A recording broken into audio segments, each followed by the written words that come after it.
It's the Beth Cahill Show. And now, here's Beth. Good morning and welcome to the Beth Cahill Show. We are going to be discussing local and national news each week on this program. I'm usually going to start with topics right here in Seattle and then move on to what is happening on the national stage. So today we have lots to get to. We're going to dive into a topic that I'm certain is affecting all of us, whether it's directly or indirectly. It's a topic that if you live in this area, you can't really turn away from anymore. Later on, we will have a guest on that has a 33-year law enforcement background. He is now the Director of Law Enforcement Services for Crime Stoppers of Puget Sound. His name is Jim Fuda, so I'm really excited about that interview as well. So stick around. It's going to be fascinating, and it's a show you're not going to want to miss. So let's get to it. If you live in Seattle, I'm sure you get asked all the time, what is going on here? Why are there so many homeless people? Why are there needles all over our streets? And why are innocent people being attacked in broad daylight? It's a question that comes up all the time for me, whether I'm hearing it at my kids' soccer games, football games. I just keep hearing it more and more, and the growing concerns are that residents are losing hope in our elected officials and starting, honestly, to lose faith in the system altogether. We usually talk about these problems in three ways. We say there are one of three things happening here. There's either a homeless problem, there's a drug epidemic, or a mental health crisis. I happen to agree with all three of those, but in addition, I'm going to add a political crisis, as I believe the policies that we have in this city right now are the driving force behind so much of what we are seeing unfold in the streets of Seattle. When people used to mention the city of Seattle, what came to mind? It came a city full of culture and music and art, and, we had great food and restaurants. Now, the people that have grown up here, if you talk to them, they'll tell you they hardly recognize this city anymore. The quality of life has gone down in Seattle, all while taxes and housing prices continue to skyrocket. People are losing their homes here. They can no longer afford property taxes or just taxes overall that continue to get thrown at every single turn at us. And aside from the rising costs, as if that's not bad enough, crime is on the rise here. People are afraid to go out anymore past a certain time. They are afraid to go downtown. They have stopped feeling safe. Sometimes in our own neighborhoods, while walking to work, that happens to me often, and oftentimes in our own public parks that we go to with our children, scared of stepping on needles, seeing syringes. And rather than enjoying these parks, we have to worry about that now. That's a fact of life in the city of Seattle. We have stopped seeing the presence of law enforcement the way that we're accustomed to. And if you do see them, oftentimes it doesn't matter much because their ability to do their job has been compromised. I was downtown the other day walking into work, and I literally saw someone shooting up heroin. A police officer was probably 10 to 15 feet away. You want to know what happened to that person shooting up? Nothing. Nothing happened to him. The answer is always going to be nothing until we fix things. You can thank the prosecutors in this city for that because they no longer charge for these offenses. So, of course, the police officers have stopped making those arrests. Nothing happens when they do. These people are oftentimes released the same day. It is a failed system. And plain and simple, safety has become a major concern for residents here. So how did we get here, right? That's the question that I think of all the time. How did we get here? This is the home of Boeing and Microsoft, Amazon, Starbucks, Nordstrom. The list goes on. It's in a city by all other accounts, an extremely wealthy city, economically sound city. We have people from all over the country coming and vying for jobs here. It's an incredibly hot city to work in. So how is it happening? How can we have all these amazing things right here at our fingertips, but 12,000 people living on the streets? They have no home. They are either on the streets every night or at a shelter if they're lucky enough to get a shelter. The answer comes in a lot of ways, and I honestly think it comes depending on where you fall on what the problem of that actually is. Our elected officials want to continue to tell us that the issue comes with the rising housing costs. They want to blame it on big business, bringing in workers from other areas to fill the big tech jobs. And while all that may be true, because it is, I mean, that's part of the problem, definitely, I can assure you that is not the reason we have 12,000 people on our streets. The policies that we have in place, they're not working. In fact, they've done more to harm our city than to do any good. Our elected officials have shown themselves incapable of dealing with the issues that are plaguing this city. Seattle's always been a really liberal city. Some argue the most liberal in the country. But over the past 5 to 7 years, our city has seen an eruption in homelessness, crime, and addiction. People are finding it harder and harder to balance sympathizing with the problems that are going on or feeling angry and resentful at what's happening. And at this point, who can blame them? I mean, who can blame people for feeling this way? We pay a lot of money to live here, and the problems aren't getting any better. And the problems that we're facing, everyone is on the losing end of. I'm not talking about just me or my husband or my best friend down the street. It's not working for anyone. Certainly not the people suffering on the streets, living in squalor and feces. I mean, it's not working for them. It's definitely not working for the police officers trying to patrol the streets. Not working for the small business owners trying to make a living, bring jobs to our city, and they continue to have their storefronts vandalized, or even worse, physically being attacked while trying to get to work, or their employees are being attacked. I mean, there was a Seattle parking enforcement officer. He was attacked at commute time in broad daylight. It wasn't until a group of guys that were standing around to help. I mean, that was after he jumped on 3 cars with a bat, like hitting windows in. I mean, this was in broad daylight. This was on the way home. Or the man that was critically injured because he was attacked with a hatchet. I mean, these are problems that we're facing, and everyday people are finding themselves in these situations for committing the crime of doing what? Going downtown Seattle? I mean, what do you think it's doing for tourism when our tourists are attacked? Because there's plenty of stories there too. Crime is on the rise in Seattle by almost all accounts. Property crime is now higher than any other city besides one.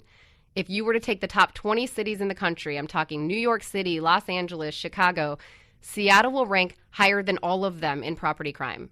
It falls below just one city, and that's the city of San Francisco. I don't know about you guys, but I'm not trying to follow in any footsteps with San Francisco and how that city is run. The overall crime rate in Seattle is 115% higher than the national average. What that means is 1 out of 17 people will fall victim of a crime in this city on any given day. Why Seattle? I mean, what makes Seattle a place that is overrun with homeless, substance abuse issues, and mental illness? My take is bad policy. The leniency in how we treat misdemeanors and low-level drug charges is doing nothing but inviting this into our community. We have homeless camps in our streets right now. Several of them are not even from Seattle. These are not Seattle natives. They came here because, you know what? Seattle apparently is also the hot place to be if you want to have drugs on you or any of those things that these people are suffering with. I'm going to play a clip for you that I put together. It's a clip of a few residents that was at a town hall speaking directly. These people are speaking directly to council members. So the angst among these residents has been boiling over for some time now. So we are going to play this clip and we'll talk about it when we get back. The problem isn't that we don't understand your proposals and your policies. We understand what you're trying to sell us, but we don't want to be sold. We want change. We're not satisfied. When you tell us to call 911, we're told that the police officers are handcuffed. And so your policies and what we're doing in this city has unleashed chaos and crime on law-abiding people. Amen.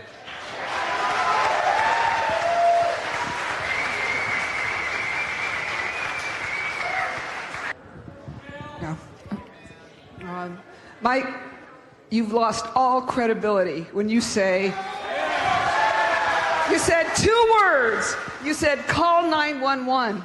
Do you understand that the police have told us to vote you all out so that they can do their jobs? And you're telling us to call 911? You're smiling. You think it's funny? You think it's funny the way we're living? I'm a lifelong Democrat. I have never been so fed up and disgusted and embarrassed for my city. All right? We do not trust you anymore. You have lied to us about the cost of Pronto, the First Avenue streetcar, the bike lanes, the pension for an accused child rapist. All right? And now Amazon are going to start packing up and leaving because of you guys? Why should we trust you?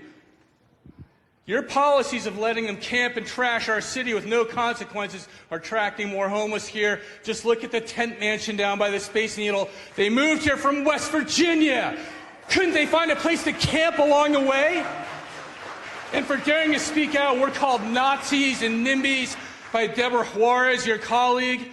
What about the cemeteries up in her district? They're getting crapped on and needles everywhere. Those are Jewish cemeteries. How do you think they feel about that? I coach soccer, and I volunteer for my kids' school, taking them out on field trips. I should not have to look for needles everywhere we step. Thank you. So when I hear this, it actually breaks my heart because these are tax-paying, law-abiding citizens, and their neighborhoods are being destroyed by these policies. Once you start digging deeper into some of the policies that have been going on here the last few years, it becomes really clear how this can happen. There's been a major culture shift in the city of Seattle based on the policies that are being set. Last year, Seattle became the first city in the nation to stop charging people for possessing small amounts of drugs. And when I say drugs, I'm not talking about a small bag of marijuana. I am talking about heroin, meth, and crack cocaine. So remember the man that I told you about at the beginning of the show? He was shooting up heroin with the police officer not more than 10 feet away. He's able to do that because of the policies that we've put in place. It's an outrage. I mean, word spreads that Seattle is lenient on drugs and misdemeanor crime. The word is out, folks. People know where to come. They know where to come when they want to behave that way. They know where to come, and the place is Seattle. The idea on this, or what at least our elected officials are saying, is the reason for these policy changes is compassion. They want to say that they're trying to meet the war on drugs with peace. However, I would challenge you to take a walk downtown Seattle, go to Pioneer Square, go to Northgate, some places in Northgate, South Seattle, and tell me how peaceful it feels. It's not peaceful. These aren't compassionate policies. They are, in fact, inhumane. We have got to stop electing people that want to push for the decriminalization of drugs. The policy is hurting the people that we are claiming to help. If you found out your son or daughter had a drug problem, or your husband or wife for that matter, brother, sister, whoever it may be, if you found out they had a problem, you wouldn't tell them it was okay to use, but only if you limit yourself to 2 grams a day. Or if you're an alcoholic, hey, just go have a glass or 2 at dinner. I mean, right? These are crazy policies. This is what people do when they have stopped caring about humanity. We let them stay high in our streets. We let drug dealers continue to sell drugs, all under the umbrella of lawfulness, right? Because as long as it's under 2 grams, we're okay. I mean, what do you think happens to a city that's no longer allowed to police their streets for drugs? It's a serious question. How long can we possibly sustain policies like this? Because after all, policy changes the culture. The policies of any city always lead to the culture of the people. So we're going to take a break, but stick around because coming up, we will be speaking to Jim Fuda, and I will be asking him some tough questions about some of these policies, possible solutions he's seen work in other cities. So maybe, just maybe, we can start to turn this around. We'll be back. Dean is a stand-up guy. I have a wife and 3 children, and their financial security is important to me. You just never know what lies around the corner, and that's the thing I worry most about, He knew he needed life insurance, but... You got to go through a lot of hoops. I didn't have 2 months to wait. That was the biggest part of my decision with Ethos. Dean settled on Ethos for good reason. The underwriting process for Ethos was so much different than it was for everywhere else I was looking. This made my decision really easy. Now he can relax. Security, that is the biggest benefit. Both my wife and I are very, very happy with the customer service, the peace of mind. The feeling of being covered is great. Be a stand-up person like Dean. Ethos is life insurance built with you in mind. Straightforward, super fast, and affordable. The online application takes just minutes. There are no commissioned agents, and you'll get an instant hassle-free estimate. My family and my wife will be taken care of. I'd highly recommend Ethos to anybody looking for life insurance. It's a no-brainer. Go to ethoslife.com. That's ETHOS life.com. EthosLife.com. Oh, wow! It can't be. Oh, yes, yes, yes! Oh, where have you been? If you snore, the first time you use Mute can be quite an experience. I can breathe! I can breathe! Snoring can happen when your nose is blocked, forcing you to breathe through your mouth. Mute is a comfortable nasal breathing device designed to increase airflow through the nose by gently opening the airways. Thanks to Mute, you get all the air you need through your nose and not your mouth, which means less snoring and more chance of sleep. Oh, that's the best night I've had in years. In trials, 75% of couples reported a reduction in snoring when using Mute. Available at Walgreens, CVS, Rite Aid and other fine stores. To find your local store or for more information, go to mutesnoring.com. Mute. Breathe more, snore less, sleep better. Now, back to the Beth Cahill Show on AM 1590. The Answer. Welcome back. If you are just tuning in, we have been discussing the issues that are plaguing the city of Seattle and the poor leadership we continue to see day in and day out from our city council. I have Jim Fuda here with me. I'm so excited to have him here. Jim, did you want to take a moment to introduce yourself and give him a bit of your background? Yeah, thanks so much, Beth. Thank you for having me here. I come from a 33-year law enforcement career with the King County Sheriff's Office, 6 years with the federal government working overseas, and I'm the Director for Law Enforcement Services for Crime Stoppers of Puget Sound. Well, welcome. We are excited to have you here. I'm going to jump right in. I know we've got a lot to discuss, so I talked a lot about, in my first segment, the homelessness issue that our city continues to struggle with. And from a law enforcement officer's background, I'd like to get your take on how it has gotten so far out of control. I mean, when did this all start? And then now we just can't turn away from it. Well, I think what's happened is that as it started to grow, is that the problem was not defined like it should have been. Right. We do not have a homeless problem. We have a mental health and drug addiction problem. And that has to be defined and acted on before we can start cleaning up anything. Yeah. So that's, I always hear that. That's actually how I started my show, was that we had, it's like a 3-tiered problem. I definitely said we had a homeless problem too. But the question that I keep thinking is, you have like these city council members and they have all these headlines. I mean, they make headlines all the time with the policies that they're advocating for. I mean, can you describe in ways in which some of the policies affected the ability, whether it's because how you mentioned mental health or substance abuse, what are those policies doing to escalate that, if you will, or I mean, making it worse?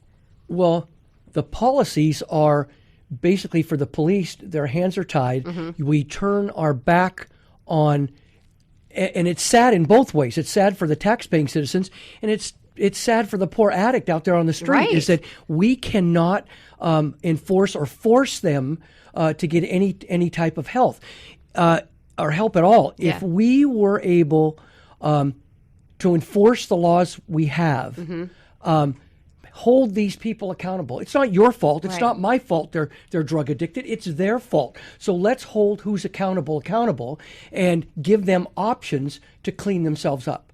How does that go? I mean, obviously substance abuse is one area, drug addiction, substance abuse is one area, and then mental health is another. So how are they kind of intertwined though? Because in order to fix them, right, we have to figure out, so here's the drug addicted, here's the mentally ill or suffering from mental illness, and they all need help. I mean, I think we can all agree on everyone wants to be compassionate, everyone wants to help them. So how do you start sifting through this to try to get them the services that they need? I know Seattle has a lot of them. They say it's not a money problem. It's, people speaking to each other and like heads of orgs not being able to talk to each other directly. So how do you decide this guy has a substance abuse problem, this person has a mental health problem? I mean, do you just start going through the encampments? Is that how it works? Like, how do you fix it? Well, we've got a navigation team now that are specially trained in, they have advanced certifications in crisis intervention and de-escalation techniques, along with civilian counselors. Right. And what they've been doing is breaking up those camps, but then they seem to scatter like rats. They're offered services. Very few of them take those services. Why? Because you've got to get clean to do that. You hear some of the news articles that you see out is they would rather be on the street high than be sober and be in a facility. So that lies. They're not forced to do anything. Right. So that's been the struggle of the navigation team, from my understanding. Number one, they get a lot of pushback from our city council, which I'm going to go into later in another segment, but they're getting a lot of pushback and they're not able to do their jobs. What they also do though is they do sweeps, right? So they'll go through the city and they'll try to move people and just move them into other areas that maybe they're deeming to be unsafe for either the people living in the camps or, pedestrians walking by, but they're getting stopped at every single turn trying to just even break up the camps. So is that part of their job, though, is to break up these camps? Yes. Okay. But the ones that that do get help, fine, they go get help. But the other ones scatter. Yeah. And then what's even cost us more money in infrastructure, when you looked under the West Seattle Bridge, for example, when there was a huge encampment there, that was broken up, and then we had to pay our tax dollars to put up 14 feet cyclone fences to keep them out from underneath there, and they just scatter someplace else.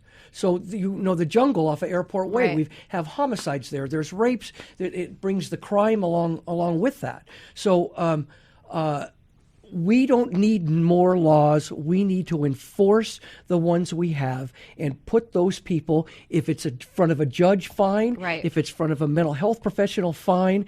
But make those people accountable and move them forward, even if they need that push from us to do that, rather than they have a choice. Yeah. What is the percentage, do you know, and if you don't, it's okay, I can get the answer, but what is the percentage of people, once the navigation team gets out there, or whether it's navigation team, police officers, whoever, that actually take the help that they're being offered? Do we know this? I'm not sure. Because I in one of the clips that I've listened to, it said that basically out of an entire encampment, there were only 2 people that wanted to come in. They only 2 out of probably 200 in that particular camp. So I can't say that for everyone, but 2 out of 200 actually wanted to go into the shelter, which that's mind blowing to me. I can't even imagine that. And the concept behind the navigation team, yeah, these are great officers. They do great work. Yeah. But that's as far as they're allowed to take it. Yeah. Let me tell you something that I even thought even more ridiculous. A couple of months ago, there was a big news headline that our homelessness had dropped by 20% from 2018 to 2019 because they went out and did a census on them. Right. That's not true. What happened is people refuse to give their name. They weren't counted in that census. Right. How much sense does that make? Right. How does that skew what's actually happening out there? Because no one's going to give their name, right? I mean, do people actually give their name? If I would, why would you? Yeah, especially if you were scared of the police or scared of going to jail or you were a drug dealer or whatever. Why would you give your name if you weren't forced to? Right. So they're not forced to. So that it actually could mean that we have 2 times what we already think we do. And we already think we have roughly 12,500 people on the streets the last that I checked. Is that number correct with what you see? I think so. That's what I've heard, yes. So that's people on the streets. That's people that are in shelters. So there's about, roughly 12,500. How does that compare to the bigger cities that we have? I mean, like New York's or LA. I mean, what is it? How do we compare? We are now number 3 behind New York and LA. And that's not per capita. That is strictly homeless people on the street, and which means if you were to put that as per capita, we would skyrocket to way over number 1. That is just so crazy. I'm in New York a lot for work, and I think I've said this before, but I feel safer sometimes in Manhattan than I do walking the majority of the streets of Seattle, just because, and for whatever reason that be. I mean, what do you think it is? Giuliani, I mean, is it still carried away from Giuliani's policies, or what do you think that is? Well, you remember his broken door policies, which cleaned up New York. Yeah. And after he left as mayor, he went on to actually consult. It even cleaned up Mexico City, that broken window effect. In other words, you fix the small things and the bigger things will go away. Right. Clean it up, take pride in your community, move it forward, and we have seemed to have done the opposite. We have. Yeah, we absolutely have. So hopefully with this election season that is among us, we can, start to turn that around. So thank you, Jim, for that fascinating interview and the insight that you were able to share with my audience. That will do it for us today. So please tune in next week for the second half of my interview with Jim Fuda. We will also be spending some time going over 3 of the city council members that are up for re-election. It's a show you are not going to want to miss. This has been the Beth Cahill Show. If you have any feedback for Beth or would like to suggest a future topic or guest for the show, email beth@thebethcahillshow.com. That's Beth at @thebethcahill, spelled CAHILL, show.com.